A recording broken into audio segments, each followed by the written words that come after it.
वालेकुम। Teaching academy में खुशामदीद। मैं हूं राशिद इकबाल। आज का जो हमारा टॉपिक है फील्ड ऑफ फोर्स की आज हम बात करेंगे। चलो let's start it. Field of force की बात करने से पहले न्यूटन्स लॉ ऑफ ग्रेविटेशनल और कूलम्स लॉ पहले पढ़ चुके हैं। न्यूटन्स लॉ हम जानते हैं कि दो मैसेज के दरमियान फोर्स की बात करता है और कूलम्स लॉ जो है वो हमें तो चार्ज के दरमियान फोर्स की बात करता है। वो हम कैलकुलेट कर चुके हैं पिछले लेक्चर में। अगर आपने वो नहीं देखा प्लीज़ पहले वो हमारा लेक्चर देख लें, उसके बाद ये लेक्चर देखिएगा। तो जब कूलम्स लॉ ने ये बात की कि दो चार्जेस के दरमियान फोर्स पैदा होती है, तो उसके बाद दो सवाल पैदा हुए कि ये जो फोर्स है ये इसका ओरिजिन क्या है। ओरिजिन का मतलब कि ये कहाँ से पैदा होती है। दूसरा, ये एक जगह से दूसरी जगह ट्रांसमिट कैसे होती है। अगर मैस की बात करें तो एक मैस से दूसरे मैस, अगर हम चार्ज की शक्ल में बात करें तो एक चार्ज से दूसरे चार्ज पर ये फोर्स कैसे मुंतकिल होती है, ट्रांसमिट कैसे होती है। तो ये दो सवाल पैदा हुए। पहले सवाल का जवाब स्टिल अननोन है, किसी को अभी तक ये जवाब अभी मालूम नहीं हुआ। इसीलिए हम इस फोर्स को बेसिक फोर्स ऑफ नेचर कहते हैं। बुनियादी फोर्स ऑफ नेचर का हमने इसको नाम दिया। इलेक्ट्रोस्टैटिक फोर्स भी कहते हैं हम इसको, जो बुनियादी फोर्स ऑफ नेचर है। सेकंड जो उसका सवाल था उसका जवाब हमें माइकल फैराडे ने पेश किया और उसने जो अपना कंसेप्ट दिया दो चार्जेस के दरमियान जो फोर्स लगती है, उसने कहा कि वो एक फील्ड की शक्ल में होती है। जब एक चार्ज पड़ा होता है तो चार्ज अपने गिर्द एक फील्ड पैदा करता है। उस फील्ड का उसने फील्ड फोर्स का नाम दिया कि जैसे ही वो चार्ज अपना फील्ड पैदा करेगा, उस फील्ड के अंदर जब हम दूसरे किसी चार्ज को लेकर आएंगे तो वो फील्ड उसके ऊपर एक फोर्स लगाएगा। तो चूंकि वो फोर्स लगाता है इसलिए उसने उसको एक फोर्स फील्ड का नाम दिया। और इलेक्ट्रिक फील्ड जो है उसने इसको तकरीबन ये अपना स्पेस के अंदर अराउंड स्पेस इलेक्ट्रिक चार्ज के गिर्द पैदा होता है। और उसने इसको इंट्रिंसिक प्रॉपर्टी ऑफ नेचर भी करार दिया कि ये चार्ज की एक प्रॉपर्टी है, एक अपनी इंट्रिंसिक प्रॉपर्टी है बुनियादी, जिसकी वजह से उसके गिर्द एक फील्ड पैदा होता है। वो फील्ड क्या करता है, दूसरे चार्ज को अपने फील्ड के जरिए से उसके ऊपर एक फोर्स लगाता है। मिसाल के तौर पर हम इसकी मिसाल के साथ आपको वाज़ेह करते हैं कि हमारे पास एक चार्ज है, तो उस चार्ज पड़ा हुआ उसके गिर्द एक फील्ड पैदा हुआ। जब वो फील्ड अगर उसके गिर्द पैदा हुआ है तो उसको डिटेक्ट करने के लिए, उसको हम जांचने के लिए हम क्या करेंगे, एक और चार्ज जिसको हम टेस्ट चार्ज का नाम देंगे, जो कि उसके ज़रिए से हम फील्ड को चेक करते हैं, टेस्ट करते हैं। इसलिए हम उसको टेस्ट चार्ज Q0 का नाम देंगे और उसको हम फील्ड के अंदर लेकर आएंगे। जैसे ही फील्ड के अंदर लेकर आएंगे तो फील्ड जो पहले वाला चार्ज है उसको क्या करेगा कि उसके ऊपर एक फोर्स लगाएगा, टू प्रोड्यूस इलेक्ट्रिक फोर्स लगाएगा।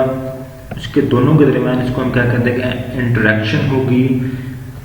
और वो इंटरेक्शन उसको हम दो स्टेप्स में डिवाइड करते हैं। चार्ज Q क्या है कि सबसे पहले हम कहते हैं कि charge Q produce a field and B step 2 B कह लें हम इसको, the field interacts with charge Q0 to produce a force. तो वो चार्ज Q0 जो हम फील्ड के अंदर लेकर आए हैं उसके ऊपर क्या लगाएगा, Q0 के ऊपर एक फोर्स लगाएगा। तो इस दो स्टेप्स को हम इस फिग की शक्ल में डिस्क्राइब कर सकते हैं कि ये हमारे पास चार्ज Q है और ये डॉट्स की शक्ल में हमें एक इलेक्ट्रिक फील्ड दिखाया। इसका जो फील्ड है, फील्ड मैदान की शक्ल में है, क्योंकि इसलिए हमने इसमें एक मैदान फील्ड का नाम दिया। ये इसका फील्ड है। देखें इसके करीब डॉट्स ज़्यादा हैं, जितने डॉट्स ज़्यादा होंगे तो फील्ड स्ट्रॉन्ग होगा। डॉट के दरमियान जब डिस्टेंस बढ़ रहा होगा तो फील्ड क्या होगा कि वो वीक, कमज़ोर होता जाएगा। जैसे ही हम टेस्ट पॉजिटिव चार्ज उसके करीब लेकर आएंगे तो ये जो पहले वाला फील्ड है इसके ऊपर एक फोर्स लगाएगा और वो फोर्स की डायरेक्शन ये होगी हमारे पास। तो इस पॉइंट के ऊपर हमें ये इलेक्ट्रिक फील्ड इंटेंसिटी बयान कर रहा है, जिसकी डायरेक्शन हमारे पास ये होगी electric field intensity point two point very करती है। ऑब्जेक्टिव के लिहाज से अहम बात बता रहा हूँ कि electric field intensity point two point very करती है, हर जगह पे इसकी वैल्यू डिफरेंट होती है। जैसे जैसे इसका फील्ड कमज़ोर होता जाएगा इलेक्ट्रिक फील्ड इंटेंसिटी की वैल्यू भी कमज़ोर होती जाएगी। जैसे जैसे इसका फील्ड स्ट्रॉन्ग होगा, ज़्यादा होगा, इलेक्ट्रिक फील्ड इंटेंसिटी भी ज़्यादा होगी। चूँकि इसका फील्ड जो है इसके करीब ही जहाँ पे डॉट्स ज़्यादा होंगे फील्ड स्ट्रॉन्ग होगा। दोबारा मैं रिपीट कर रहा हूँ, डॉट ज़्यादा होंगे फील्ड स्ट्रॉन्ग होगा, फील्ड स्ट्रॉन्ग होगा तो उसकी इलेक्ट्रिक इंटेंसिटी भी ज़्यादा होगी। फील्ड डॉट्स कम होंगे फील्ड कम होगा, उससे इलेक्ट्रिक फील्ड इंटेंसिटी की मिकदार भी कम हो जाएगी। अगर इसी चार्ज को हम यहाँ पे रखें तो फोर्स इस डायरेक्शन में लगेगी, तो इलेक्ट्रिक फील्ड की डायरेक्शन ये होगी। अगर यहाँ पे रखें तो फोर्स इस सिमत में लगेगी, डायरेक्शन इस तरफ होगी। अगर यहाँ पे रखें तो फोर्स की डायरेक्शन हमारे पास ये होगी, इस तरफ यहाँ पे होगी।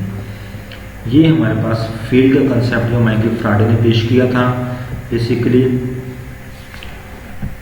तो दूसरी बात वही कि डेंसिटी ऑफ डॉट्स के डॉट्स जितने ज़्यादा होंगे स्ट्रेंथ ऑफ द फील्ड की स्ट्रेंथ ज़्यादा होगी, फील्ड ताकतवर होगा और वहाँ पे इलेक्ट्रिक फील्ड इंटेंसिटी भी ज़्यादा होगी। क्योंकि इलेक्ट्रिक फील्ड इंटेंसिटी को हम डिफाइन करते हैं फोर्स पर यूनिट चार्ज। तो इलेक्ट्रिक फील्ड इंटेंसिटी किस पे डिपेंड करती है? फोर्स पे। फोर्स कौन लगाता है? इलेक्ट्रिक फील्ड लगाता है। तो इलेक्ट्रिक फील्ड जिस पॉइंट के ऊपर ज़्यादा स्ट्रॉन्ग होगा फोर्स ज़्यादा लगेगी, फोर्स ज़्यादा लगेगी तो इंटेंसिटी इलेक्ट्रिक फील्ड की जो इंटेंसिटी होगी वो ज़्यादा होगी।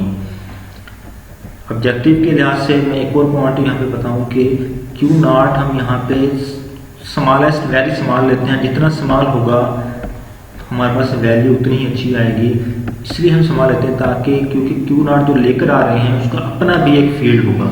जब ये फील्ड लेकर आएंगे तो पहले वाले फील्ड को क्या करेगा, उसको थोड़ा डिस्टॉर्ट करेगा, उससे हमारी वैल्यूज़ अच्छी नहीं आएंगी, मेजरमेंट पे मैच सही नहीं होगी। इसलिए Q0 को जितना हम स्मॉल कर सकते हैं उतना ही स्मॉल लेंगे यहाँ पे। दूसरा हम यहाँ पे इसका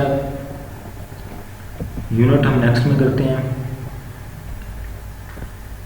यूनिट हमारे पास इसका ऑब्जेक्टिव के लिहाज से इंपॉर्टेंट है, न्यूटन पर कूलम इसका यूनिट होगा SI यूनिट्स। क्योंकि हमारे पास electric field force per unit charge है, फोर्स कूलम में होगी और चार्ज न्यूटन में होगा, तो इसका यूनिट बनेगा न्यूटन पर कूलम।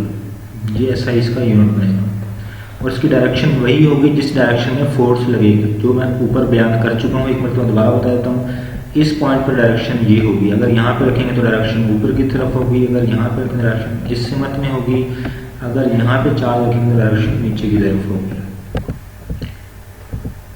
लास्ट में ये हमारे पास एक शॉर्ट क्वेश्चन भी आ सकता है। ये लॉन्ग में तो ऑटोमेटिकली लॉन्ग में तो ये सवाल आएगा नहीं। ऑब्जेक्टिव और शॉर्ट क्वेश्चन के लिहाज से ये अहम है।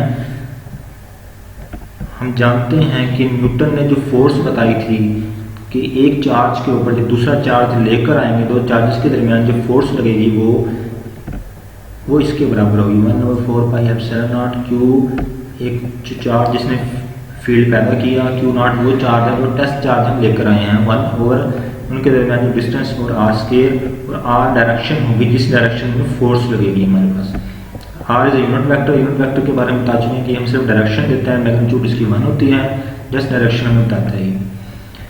तो इलेक्ट्रिक फील्ड इंटेंसिटी हम निकालना चाहते हैं। इलेक्ट्रिक फील्ड इंटेंसिटी को अभी हम डिफाइन किया, फोर्स पर यूनिट चार्ज होता है, टेस्ट चार्ज। तो फोर्स की वैल्यू को इसको उठा के हम इसमें दर्ज कर देंगे।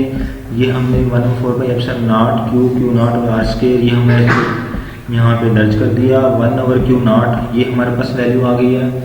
अब यहाँ पे Q0 से कैंसिल हो जाएगा, जो बाकी जो रिमेनिंग वैल्यू बचेगी 1/4πε0 Q और r²। ये हमारे पास इलेक्ट्रिक फील्ड होगा। तो इलेक्ट्रिक फील्ड डिपेंड करता है चार्ज, जो फील्ड पैदा करता है उसके ऊपर डिपेंड करता है। तो और जो चार्ज जो टेस्ट पास्टर चार्ज और उस जो चार्ज में जो फील्ड पैदा कर रहा है उनके दरमियान डिस्टेंस पे डिपेंड करता है ये। और r क्या होगी, वो डायरेक्शन होगी जिस डायरेक्शन में टेस्ट पास्टर चार्ज के ऊपर वो फोर्स लगाएगा। Thank you. अगर कोई सवाल पूछना हो लाजिम पूछेगा, इंशाल्लाह हम आपको जवाब देंगे। अगर हमारी वीडियो पसंद आए तो लाइक एंड सब्सक्राइब कीजिएगा। ओके, खुदा हाफिज़।